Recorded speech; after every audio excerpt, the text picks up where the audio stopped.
Assalamualaikum warahmatullahi wabarakatuh. Perkenalkan, di sini nama saya Nur Aina. Dan saya Sarvia. Di sini kami akan melakukan praktek konseling individu dengan judul Trauma masa kecil. Nah, jadi ini dia proses praktek konseling kami. Selamat menonton. Assalamualaikum. Waalaikumsalam. Masuk, silakan. Ya Bu. Silakan duduk dengan tenang ya. Ya Bu. Ini dengan Mbak Wia ya? Ya Bu. Oh, baiklah. Sudah nyaman tempat duduknya? Sudah. Baiklah. Bagaimana nih kabar kamu hari ini?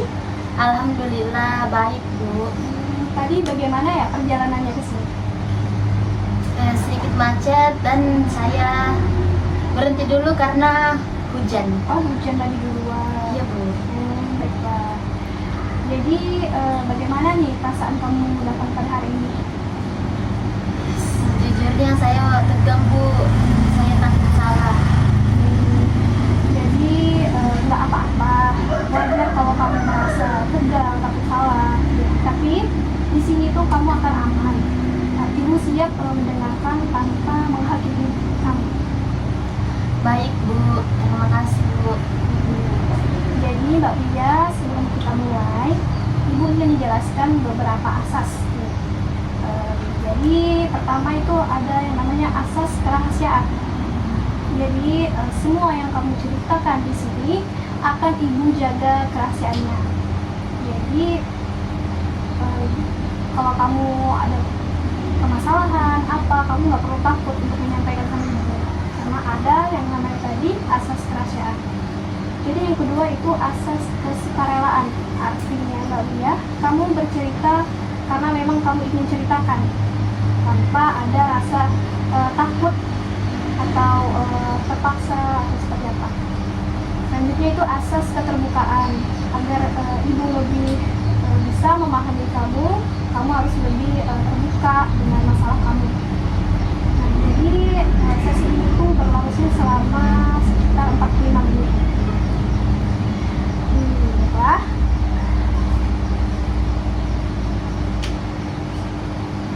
Jadi apakah Mbak Dia paham dan bersedia? Ya Bu, saya paham dan siap.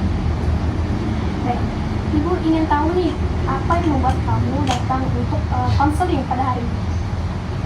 Saya merasa sulit percaya sama orang Bu. Dan saya merasa lebih nggak berharga dan memilih sendirian. Baik, karena kamu merasa sulit mempercayai orang lain dan sering merasa tidak berharga, bisa kamu ceritakan di sini sejak kapan perasaan itu muncul? Sepertinya sejak kecil Bu. Dulu orang tua saya sering bertengkar dan jarang memperhatikan saya. Saya merasa sendirian. Itu pasti pengalaman yang berat ya. Saat kamu tuh merasa tidak diperhatikan waktu kecil, dan juga apa yang kamu rasakan. Saya sedih Bu dan takut. Saya merasa tidak diinginkan lagi. Baiklah Mbak Pia, terima kasih sudah berani menceritakan hal itu. Rasa sedih dan takut itu sangat wajar. Seorang anak tidak mendapatkan kasih sayang dari orang tua yang cukup dan juga perhatian yang cukup. Jadi apa yang kamu rasakan saat ini? Kadang saya merasa semua orang pasti akan meninggalkan saya Bu.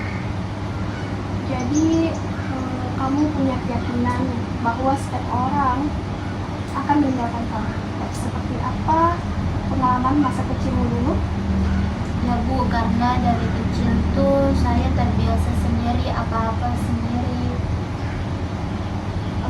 Jadi kamu, kalau melihat diri kamu sekarang, apakah kamu masih melihat dirimu sebagai anak kecil yang sendirian itu?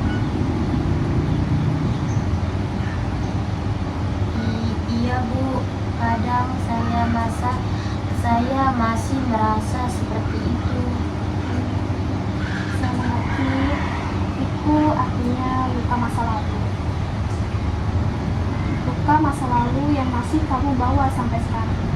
Tapi sekarang kamu sudah lebih dewasa dan bisa belajar menerima masa lalu tanpa menyalahkan diri kamu.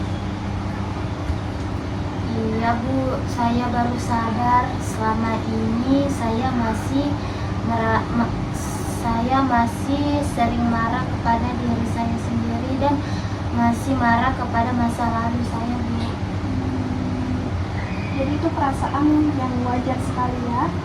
Tapi sekarang bagaimana kalau kita coba ubah cara atau sudut pandang tersebut?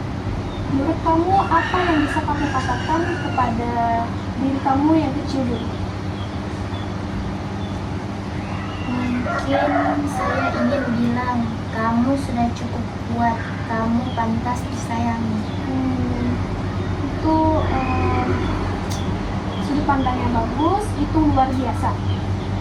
Kalimat itu sangat penuh kasih dan menunjukkan bahwa kamu mulai menerima diri kamu sendiri. Saya merasa lega Bu, seperti beban saya kurang sedikit. Jadi perasaan kamu sudah lega dan berkurang sedikit.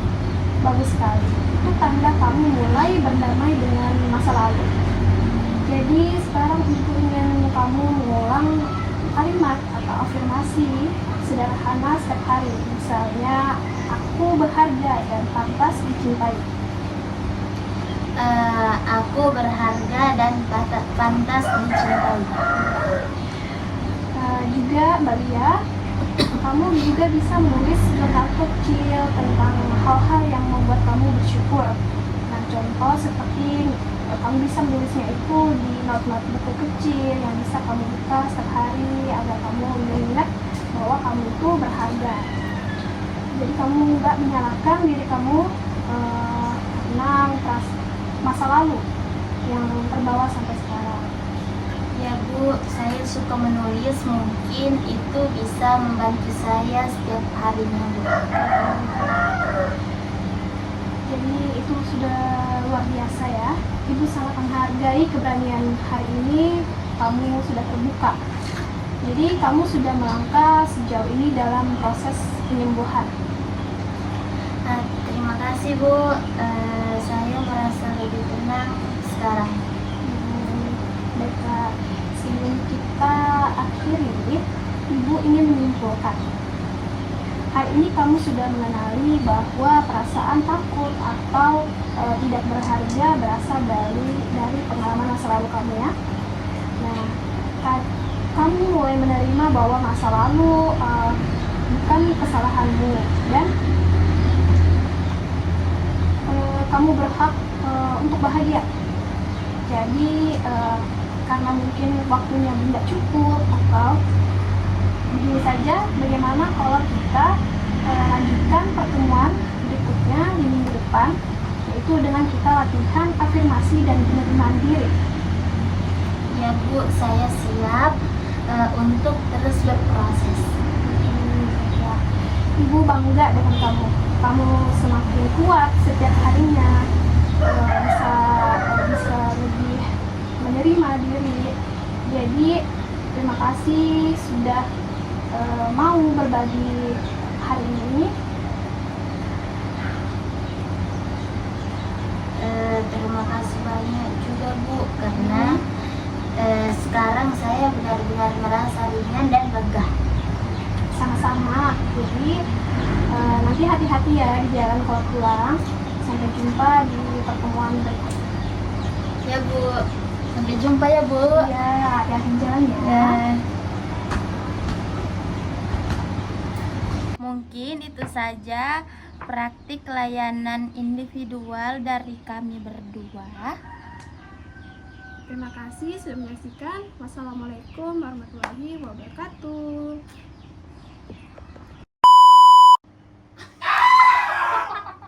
Nggak jelas. Ini namanya